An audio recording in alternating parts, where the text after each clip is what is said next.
I want winners. I want people that want to win. You play to win the game. You don't play to just play it.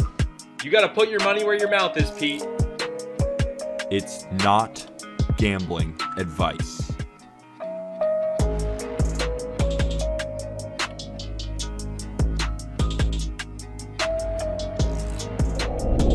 Happy Friday, March 4th. Welcome to Not Gambling Advice.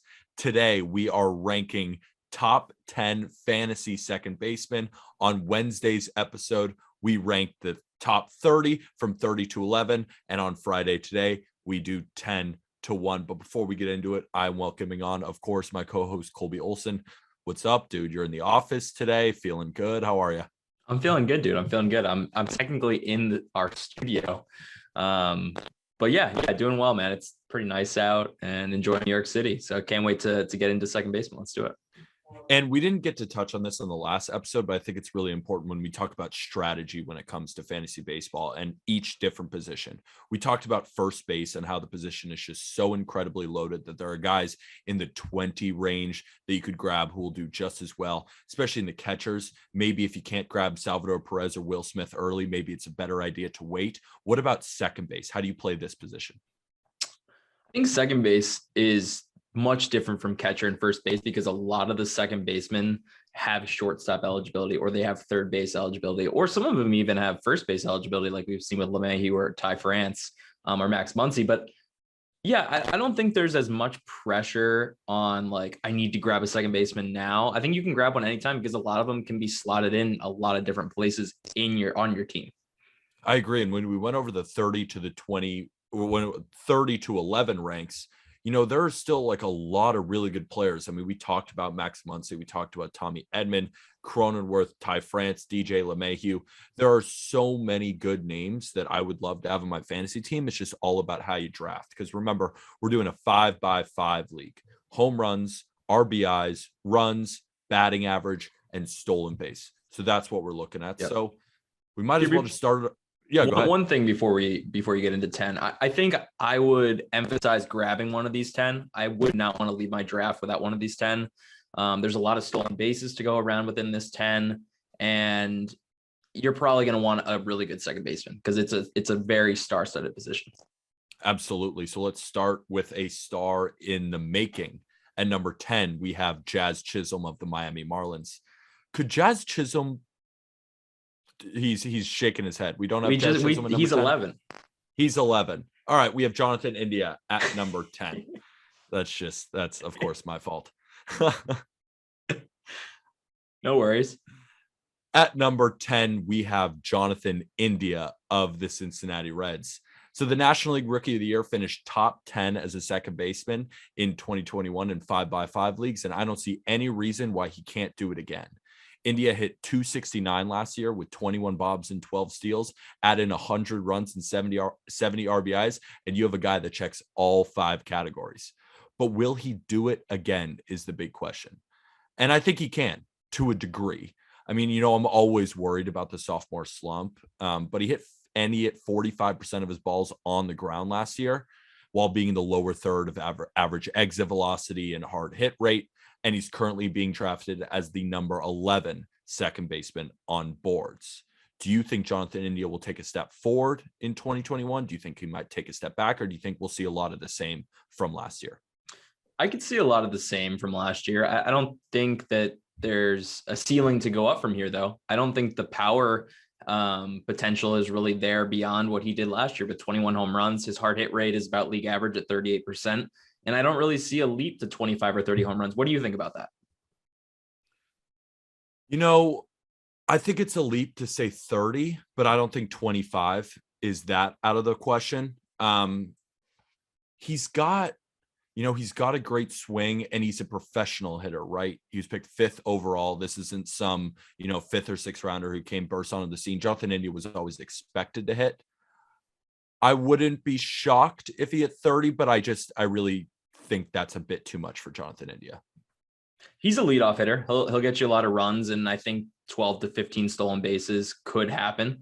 So yeah, he's a very, very solid choice here. And You did bring up Jazz Chisholm, but I think India is a star in the making as well, and probably a bigger star than Chisholm potentially. Probably India is. was It makes rookie of the sense for year. both. It makes sense for both of them, kind of. It does. It really does. So number 9 is a bit more of an established guy. It's Brendan Lau of the Tampa Bay Rays. Shockingly, 2021 was Lau's 4th season in the bigs, but just his first season with more than 330 plate appearances. After an 8th place finish in the MVP race in 2020, Loud showed that the power was very, very much real. He hit 39 bombs with 99 RBIs last season and finished 10th in the MVP. He sprinkled in 7 stolen bases, and his average of 250 to me looks more like a floor than a ceiling.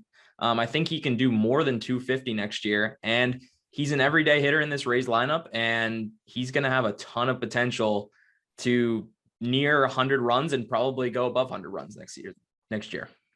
I agree. I don't have much more to add. He's just going to contribute in every single category. But why do you like him so much? I think Brendan Lau is one of my favorite players in baseball, aside from fantasy. This is a guy that pretty much to me is locked in as a 5 to 6 win player when you add in defense.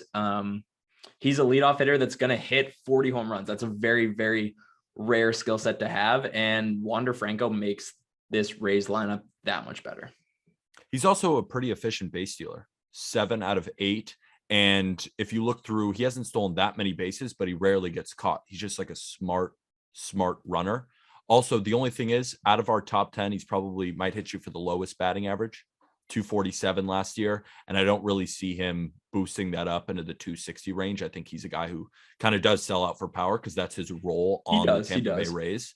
So, but overall, I mean, he's a very, very solid option in fantasy baseball. I don't think that his average will go down either, though. I think like 250 to 260 is pretty much what he's locked in for, and he's good for that. He's not going to move you down to 230. Absolutely not. I don't think so either. How about Ketel Marte of the Arizona Diamondbacks at number 8? This man has freakish abilities. He's got size, he's got strength, he's got speed, he's got positional versatility. You can even throw him in an outfield spot.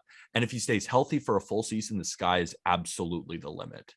He had a healthy year in 2019 where he hit 330 with 32 bombs and 10 stolen bases. But he took a small step back in 2020, but came right back at it at last year at 318 average with 14 home runs, but it was just in 90 games.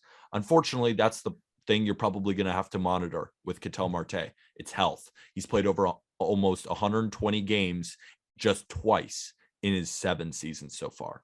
He's currently being drafted as the 10th best second baseman, but he could be a lot higher or a lot lower. Yeah. That's the question. And we have him at number 8 because, you know, I think the freakish abilities sometimes outweigh the injury concerns because he could be easily a top 5 second baseman when it's all said and done, and he could be one of the better outfielders as well.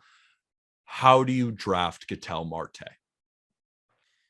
It's tough. I liken it to the comparison for me is you're getting Javi Baez potentially at 2 to 3 rounds later than Javi Baez is being taken. If he's healthy for the whole year, he could hit close to 30 home runs. He could steal 20 plus bags, and he's going to hit near 300. He hit 318 in 374 plate appearances last year. Nobody else is really doing that at second base this late in the draft. So you're getting Javi Baez power potential plus speed with average, and it's really just whether he is on the field. 48% hard hit rate is very, very high. The power is real.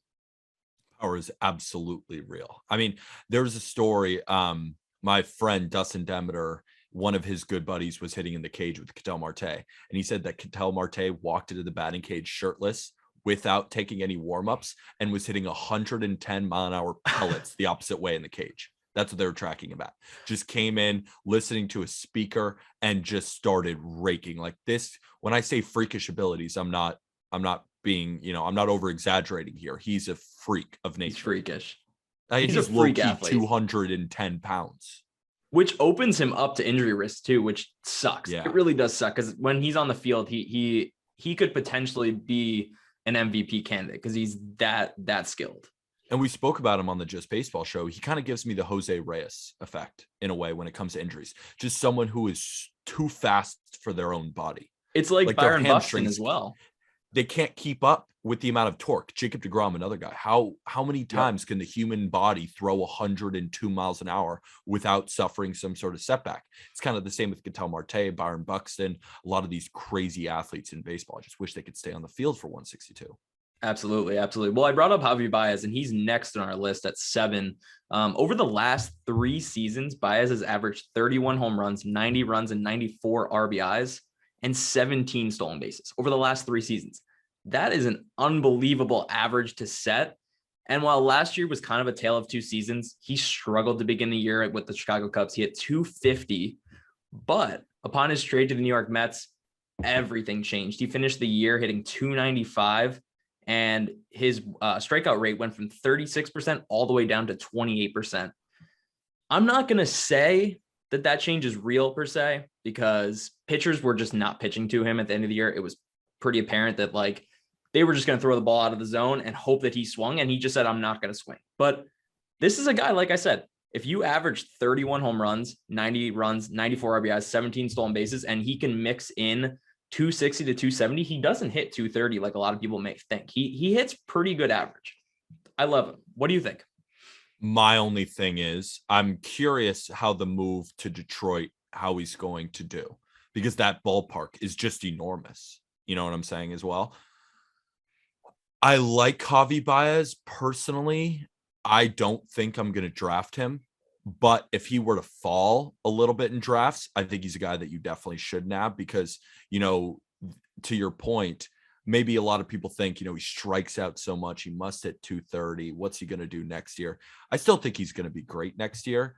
Javi Baez personally, I don't know if I'm going to draft him next year at his current price. Fair enough. That's fair enough. That's a fair take. I think he's a polarizing player. And I think Javi Baez is a guy that I don't necessarily love in real baseball. I mean, obviously he's very good on defense, but I think I like him in fantasy here. If you're giving me basically what I could get out of a Jose Altuve with stolen bases, the potential here for Javier Baez is pretty high. And if he does make that change like he did in the second half, which I don't know how much weight I'm putting into that being real, but it's a possibility. It's a possibility. If he goes back to hitting 280, he's automatically a top 4 second baseman. I agree. If he goes back to doing that, he is a top 4 second baseman. I'm also very excited about this Detroit Tigers offense next year. I mean, we know about Robbie Grossman, Nikhil Badu, you know, Jeimer Candelario. They have some guys, but they also have some very exciting prospects coming up the pipeline. And Spencer Torkelson, we talked about him on the first base episode, and Riley Green, who, you know, is one of the best outfield prospects. And I think one of the highest floor prospects in the entire sport. So you get those two out of the lineup with Javi Baez kind of being that leader. I'm excited for maybe some more RBIs and possibly some more runs than we might think, but also the added, that stadium is just really, really that stadium is brutal. But does it matter for a guy like Javier Baez? Like, how many of Javier Baez's home runs are gonna squeak out? I feel like that guy, when he hits a home run, it's 400 plus. I don't think it's gonna matter. That's a great point. So let's move on to number 6, who is Jorge Polanco of the Minnesota Twins. Jorge Polanco is currently being drafted as the 9th best second baseman. And honestly, Colby, I'm not really sure why.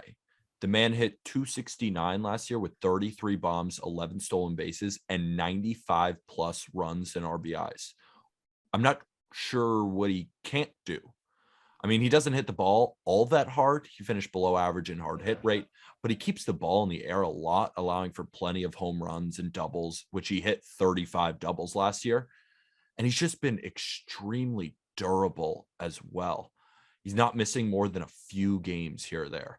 And as he enters his age 28 season, do you see any regression with Jorge Polanco or any reason he should be drafted as the 9th when we have him at 6? The only place for regression I see is that his home run per fly ball rate last year was 16%.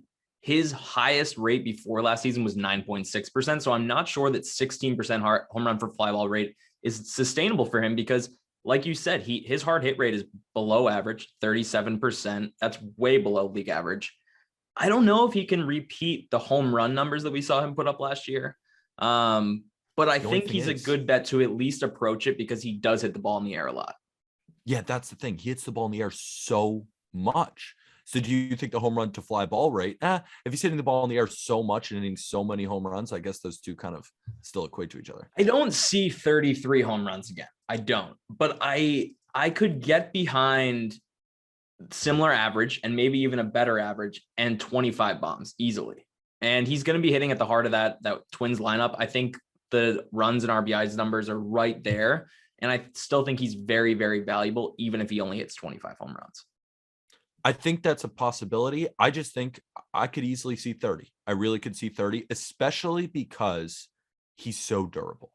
He plays every single game in, game out, and he also is going to get you some shortstop eligibility as well. Yep. I just think Jorge Polanco is a great choice in drafts, someone I would draft most likely over Javi Baez. I might differ from you there. I'm going to differ from you there. I'm taking Baez, but with the caveat that Polanco's ADP right now is 80 compared to Baez at 62. I could see the intrigue of taking Polanco a round or two later than Baez. And Baez is a guy that some people are even taking in the second or third round. Like there's some people out there that are very, very high on Javier Baez. I'll just wait for Jorge Polanco. I'm good with that. I know what I'm going to get with Jorge Polanco. And I know it's kind of hard to say, you know, what you're going to get after a guy with 33 home runs for the first time ever. But I like the player. And from what I've seen, I'm confident in Jorge Polanco moving forward. I do want to bring us to the next guy who is 7 picks ahead of Jorge Polanco with an ADP of 73. It's Jose Altuve, who you definitely know by now. He's not the Jose Altuve that we once knew that's going to steal 30 plus bags. But Jose Altuve has completely overhauled his approach. He's hit 31 home runs in 2019 and again in 2021. He's a power first, second baseman now, which is shocking, right? Also, this Astros lineup is unreal. It really does pay to hit in front of Yordan Alvarez, Kyle Tucker, Michael Brantley, and Alex Bregman. And even with the expected departure of Carlos Correa, he should be able to approach his career high of 117 runs again. I could really, really see that. You're still going to get 7, 8, 9, even 10 bags stolen from him. And entering his age 32 season, I'm really still not worried about injury. This is a guy that's played more than 124 games in every single season of his career. He's never had injury issues, and I don't see why that would start next year. I agree. I love the point to how good the Houston offense is and how many runs he's going to score. Because I think he can, again, lead the position in runs. 117, I could see 120, even with Carlos Correa. Because Jeremy Pena, the guy most likely going to fill in their rookie shortstop, I think he's a solid glove, but he can hit a little bit too. I don't see like this crazy drop-off with Carlos Correa leaving the Astros. I'm not saying there will be a drop-off in terms of offensive production between Carlos Correa and Jeremy Pena, but I still think that this Houston offense is going to be loaded. I think Kyle Tucker is going to take an even higher step up. I think he's a superstar in waiting. Yordan Alvarez, they got plenty, already named him. My only pushback to what you were saying, because everything you were saying was 100% correct. It's just the stolen bases. When you were saying 7, 8, or 9, the problem is in 2016 he stole 6, and last year he stole 5. He's only getting older. He's going to be 31, 32 years old. I just don't think he's going to run anymore. I think 5 might be exactly what we see. I don't think he's going to creep up there, even though you'd expect a guy like Altuve to give you plenty of speed. I would say when you look at Jose Altuve, think power and almost assume that he's not going to steal any bases, because I don't think he's going to get you more than 5. Yeah, agreed.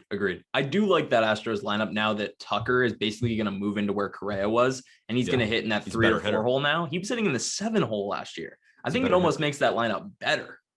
Also, but the thing is with Bregman, what do you think Bregman's going to do? Because Bregman also had a down year, but I think he's going to be at least somewhat better next year. I think he can be better all the way to what Bregman was. I don't think any of us are expecting that again, but Bregman will at least be a little bit better, which maybe Bregman's a little bit of his resurgence combined with Jeremy Pena maybe adds up almost to what Carlos Correa gave you. I don't know, but it's still, regardless, it's going to be a sick lineup. How about number 4, Whit Merrifield of the Kansas City Royals? What's not to like about Whit Merrifield? Even though he had the worst season to date last year in just of terms of OPS, he's still extremely valuable on your fantasy team. He finished 2021 with 40 stolen bases, which led the position. He hit 277 with almost 100 runs as well. He likely isn't going to hit you more than 10 to 15 home runs, but he makes up for it in all the other categories. And he's so durable. He's only missed 2 games since 2018, and he's consistently in the top 5 in plate appearances throughout the entire league.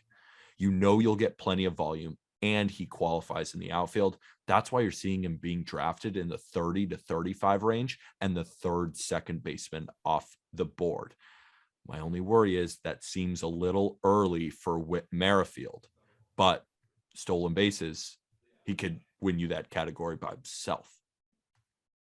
It's not a guy I'm necessarily targeting, but the appeal is there. If you need runs and you need stolen bases, Whit Merrifield is your guy. He might have the lowest hard hit rate in baseball. It's close. I think he hits the ball like 28% hard hit rate, which is very, very, very low. Him and D-Fletch chilling.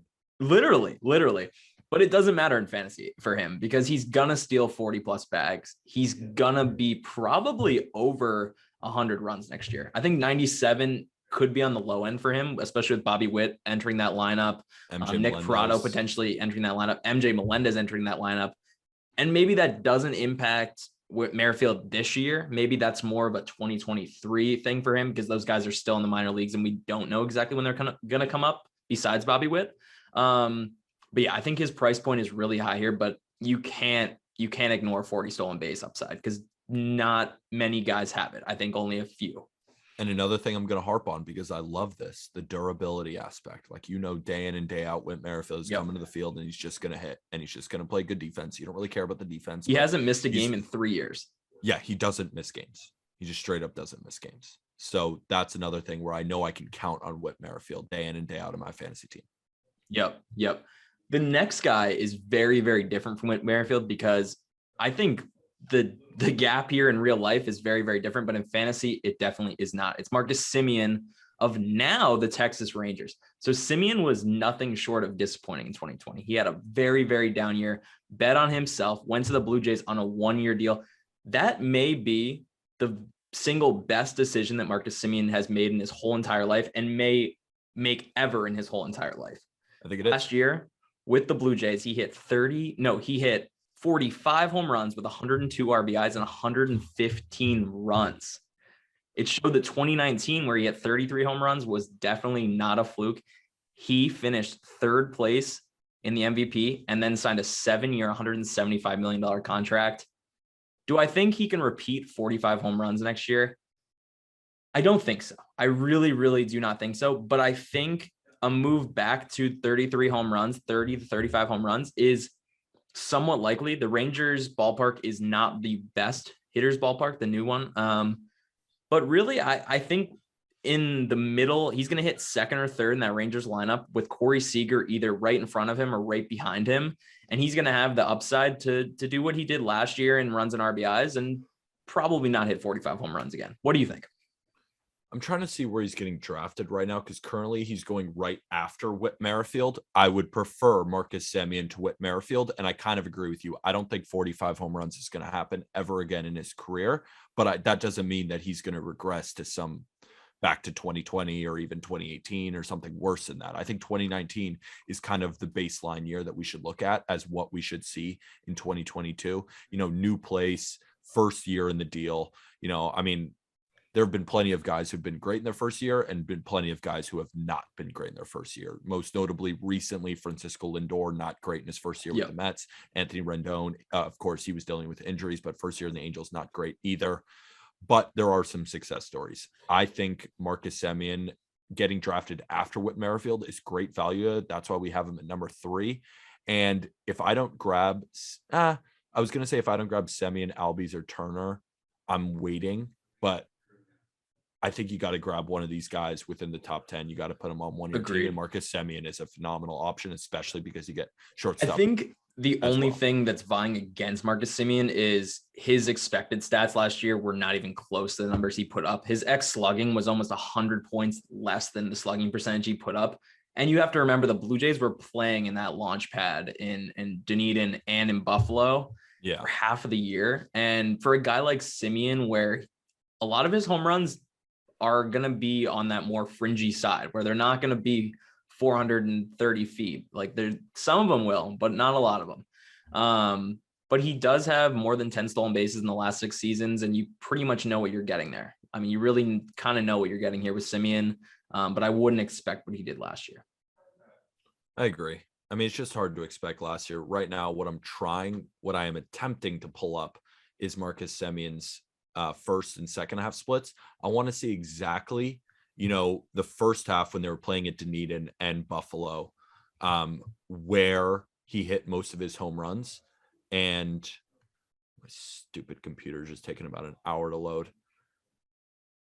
Yeah, let's see. So pre All-Star break, he hit 22 home runs. Post All-Star break, he hit 23 home runs. So it's actually had a better second half. He had a better second half. So maybe he's just too good of a hitter that won't even matter that much. But I still, regardless, 45 home runs is I think too much. But I also wouldn't be totally shocked if he hit 40. I think he's going to. I'm not going to expect it though. I'm not going to advertise that. I think 30 is more what he's going to do. I agree. Let's get to number 2, Ozzie Albies of the Atlanta Braves. Albies is a 4-category monster with the ability to be a 5-category monster. He finished 2021 with 30 bombs, 20 bags, 100 plus RBIs and runs. But the only thing lacking, is the batting average at 259 last year. But this is a player who hit 295 in 2019. So he has the talent to do it. It's just a question, will he? It may not even matter that much because he can hit you 40 doubles on top of those 30 bombs. But he's also just such a durable player. And if we're excluding 2020, because he only played 29 games that year, he's dealing with a little bit of injuries, but in a pandemic shortened season, I'm not too worried about it. He's averaging 158 games per year since 2018. So what I know, he's going to dominate 4 categories and he's going to play every day. And he's got the opportunity to hit 280 to 290. I love Ozzie Albies in fantasy. And at his current ADP of 18.91, I don't think it's a bad pick. Agreed. I think it's a really, really good pick. And I think there's more home run potential here too. His home run per fly ball rate last year was 12.3%. That's not even the highest he's ever done. He's crept up into the 15, 16 percentile. I think he could vie for 35 home runs here. The story with Ozzie Albies is always, what do we always say about Ozzie Albies? He cannot hit from the left side, which is crazy because he hits from the left side basically primarily, right? He's only going to face left-handed pitchers as a righty, 20% of the time, but it would be fantastic. I'm not saying he's not going to do this season, but I'm waiting for the day that Ozzie Albies says, screw it. I'm just going to hit from the right side and see what happens. It would be so interesting. But regardless of all of that, I think he's a really, really good pick here. And as you said, he's a 4-category monster, 30 to 35 home runs, 100 runs and RBIs, and 20 plus stolen bases. He's pretty much locked in for that. With the upside, I think, to have a higher average. He really could. I agree. And just to your point, to give our listeners an idea of how Ozzie Albies performed as a switch hitter last year, he had a 939 OPS as a right-handed hitter against left-handed pitching. And as a left-handed hitter against right-handed pitching, he had a 749 OPS. There was 100-point difference in batting average, and he hit 9 home runs against left-handed pitching and hit 21 bombs. So he actually has a decent amount of power. Yeah. But other than that, I just want to know how bad he would be from the right side versus righties, because he's done it too. I think he's done it a few times. Wild. I want to see it done one of these days. It's gonna happen. It's gonna happen. Arm's gonna tweet enough at him to do it, and he's gonna do it. I think we're gonna get in his head. It's funny, another guy who's dealt with that a little bit just in the minor league so far is Adley Rutschman. Mm-hmm. He's dealt with some of those problems too. It's just interesting. It's like, and even a guy, who am I thinking of? Cedric Mullins is a guy who used to be a switch hitter and just, went straight to the left side and hit 30-30. I learned that recently. I actually did not know that. It was funny. I was searching on eBay for Cedric Mullins cards, and I saw him hitting righty in one of the cards, and I was like, is this a misprint? There's no way Cedric Mullins is a righty. So I went and looked it up, and he was a switch hitter. I had no idea. But yeah, just really funny.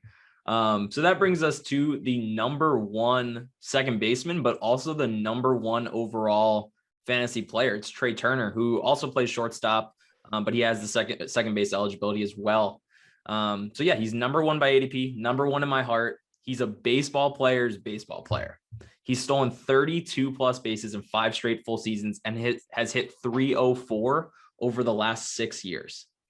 Power was the only tool that he was missing going into 2021 to be a, top fantasy player. And what did he do? He hit 28 home runs and proved that he can be literally the 5 category guy. He is the 5 category guy. I think 30 home runs is well within reach again. I think it's very repeatable.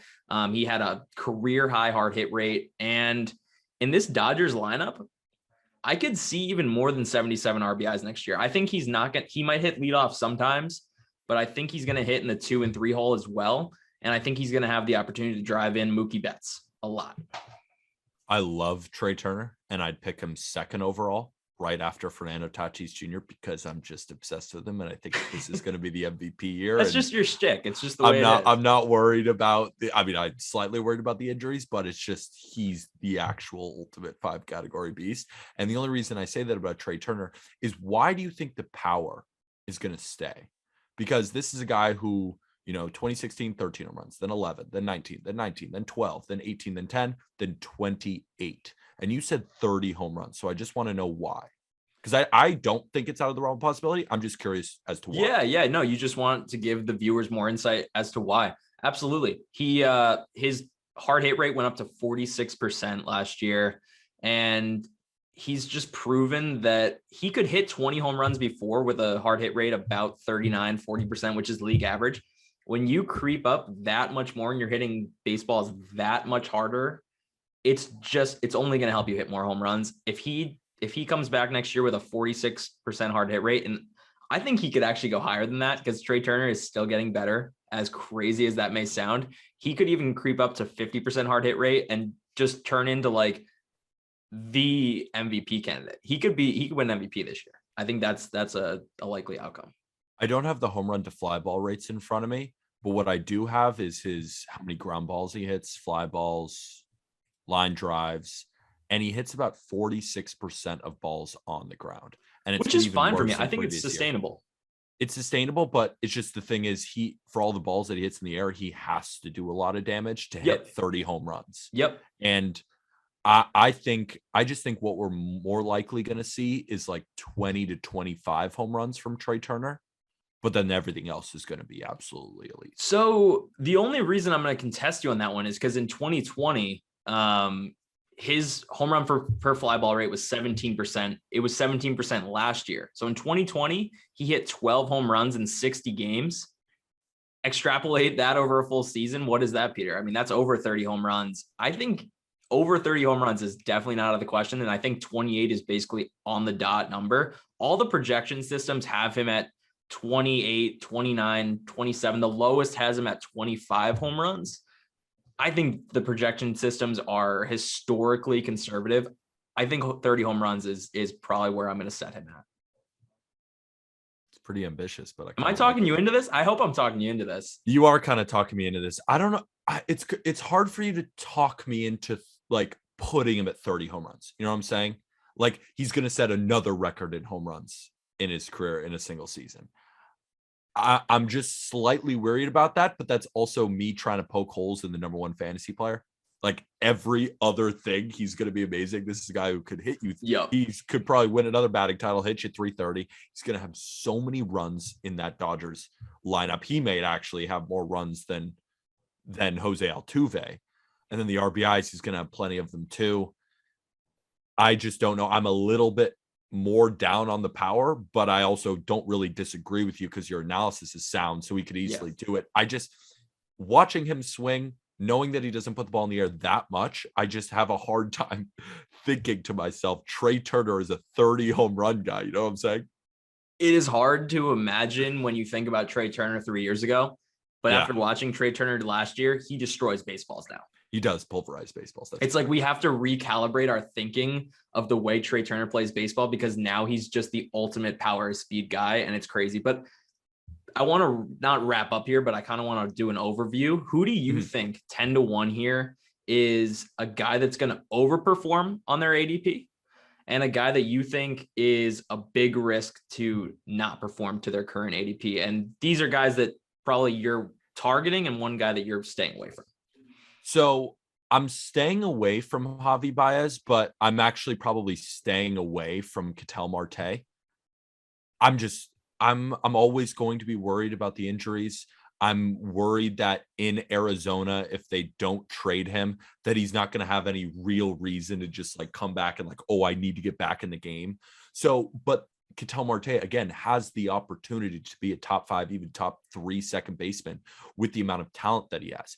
It's just, I see a lot more durability at this position, and that's something I'd probably latch on to more. So that's why I'd probably just stay away from Ketel Marte, even though, you know, he's so fun to watch and he's so cool to have on your team. One guy that I think could overperform, it's funny when you look at the second base position, that's such a tough answer because I feel like we know what we're going to get from so many of these guys, that there's a lot.